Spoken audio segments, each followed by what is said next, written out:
At dahil tumataas na ang presyo ng gasolina sa buong mundo, magluluto tayo ng chicken curry. A day in my life as a dalaga Filipina, yeah. In Australia. Anyway, at dahil day off na naman nga ng inyong kapitbahay, ano bang usually na ginagawa natin sa day off? Wala. Nakahilata. Kung sana ganun nga lang talaga ang buhay ng OFW, di ba? Hindi. Kapag day off, doon tayo naglalaba, nagluluto, meal prepping, groceries, ano pa, maglilinis ng bahay. Tuloy-tuloy ang buhay. Ang day off ay hindi naman talaga pahinga. At Dahil hindi naman nga tayo asawa ng isang korap na senador sa Pilipinas, wala tayong magawa kundi sa day off natin, gagawa pa rin tayo ng personal household chores. Maglilinis tayo ng bahay, maglalaba tayo, magmi-meal prepping, mamamalengke, ano pa. Tapos yung nilaban mo, itutupi mo pa. Tapos iaayos mo pa sa lalagyan mo, sa wardrobe mo. Nanggigigil ako talaga. At dahil patuloy nga ang pagtaas ng gasolina sa buong mundo, magluluto na lang ako.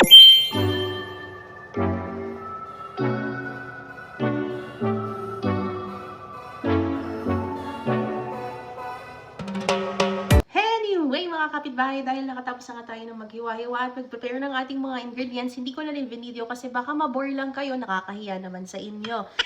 So, sisimulan nga natin sa ingredients. Una, green capsicum. So, ginigisa ko to ng una para dun sa coloring. Usually, I use red capsicum, but we only have green at the moment. So, ito ang una kong gigisahin. Next step ay ang pagprito ng ating carrots and potatoes. As you can see, I didn't peel my potatoes because, wala lang, tinatamad lang ako. Ako naman kakain, hindi naman kayo. So, bawal kayong magreklamo. If you cook, you complain. But if you don't cook, you don't complain. Okay? Happy? Happy. Anyway, after nga natin maprito ang ating capsicum at ang carrots and potatoes, next one is I saute. I saute starting off with ginger and then yung onion. Yes, onion to. And then sinasama ko na rin sa pag-saute ang cardamom para yung aroma niya at yung taste niya lumasan na rin talaga. And then huli yung garlic. Dahil hindi ko alam, magtalo na lang tayo sa comment section whether ano ba dapat ang inuuna, garlic or onion. Pero para sa akin, mas nauuna palagi ang onion dahil gusto ko nakakaramelize siya bago ang garlic. Kasi mabilis masunog ang garlic. Let's go! Let's fry the green capsicum. Anyway, gumagamit nga pala tayo ng incense pag nagluluto para hindi masyadong umaamoy yung ulam dito sa bahay. Brown na siya, pwede na natin siyang hanguin. Ang next na natin ipipirito ay ang carrots and potatoes hanggang sa mag-brown ulit siya.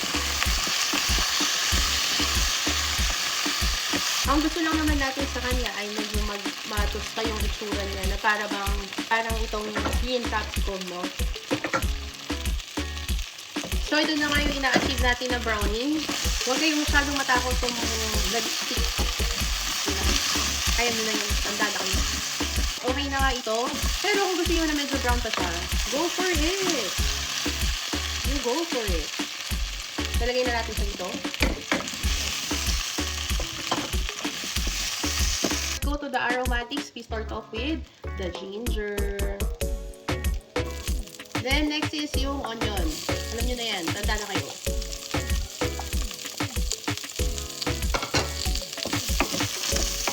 I'm not sure how you cook your chicken curry na Filipino style. Pero sa version ko ng chicken curry, gusto ko kasi na meron siyang chicken liver. Later on, after we sauteed all the aromatics, we're going to semi-fry na rin yung liver. Para yung lasa ng aromatics ay nandun na rin sa liver. Before we brown the chicken. Pagsabayin na rin natin ang cardamom at ang garlic. At sa version ko ng chicken curry, gusto ko ng medyo may kick. So, lalagyan ko lang ng green chili. Konti lang yung nilagay ko na cardamom kasi nga matapang naman yung lasa. Kapag natusta-tusta na siya, ilalagay na natin ang ilang piraso ng laurel. You choose your weapon kung gaano kayo karami maglagay ng laurel. Buhay nyo yan. Walang pakailanganan. At isinasabay ko na rin sa pag-isa ay ang chicken cubes.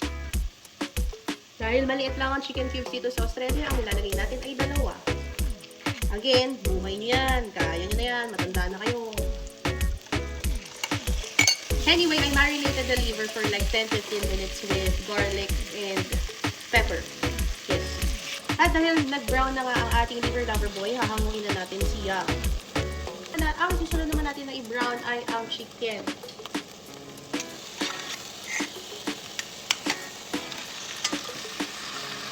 Now, bakit ba natin binabrown ang mga karne at ang mga kung ano-ano man? And bakit ba natin binabrown din ang chicken? Because we all know that brown meat tastes good. Anyway, mga kapitbahay, nasa sangkot na nga siya. You can see, nagpo-brown-brown na rin siya. So, lalagyan na rin natin siya ngayon ng curry powder. Ngayon, depende sa amas nyo kung gaano karami ang gusto nyo ilagay na curry powder. Tansya method, it's up to you. Lalagyan na rin natin siya ng konting fish sauce. Ibali lang medyo kulang ang paglagay ng patis natin. Kasi naman yung sobrang alat, wala na tayong magagawa kapag sumobra na siya ng alat.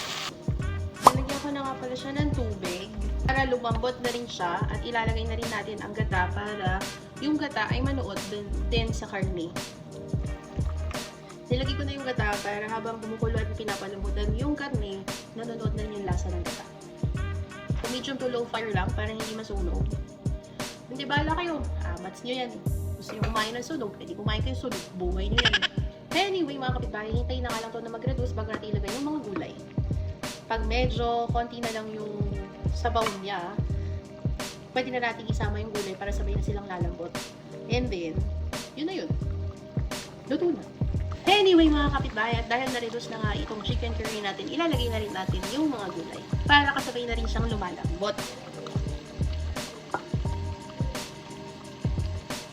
At ilalagay ko na nga rin pala ang atay para kasabay na rin siyang manuot yung flavor niya. Sabay na rin siyang sa pagpapalambot ng gulay.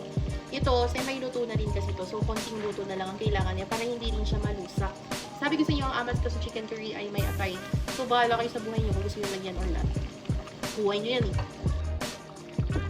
Anyway, mga kapitbahay, kung malambot na nga ang gulay at lahat ng at luto na yung chicken liver or kung malambot na lahat at okay na, na-reduce na yung sabaw at okay na rin sa panlasa nyo, then, pwede nyo na siyang patayin. Luto na siya. Then, luto na. Pwede na kayong kumain, di ba? Dahil nga gusto ko ng konting kick, lalagyan ko ng sili. Pero hindi ko na siya papakuluan ng matagal yung sili para hindi masyadong maanghang. Kasi para doon sa mga hindi kumakain na masyadong maanghang. Diba?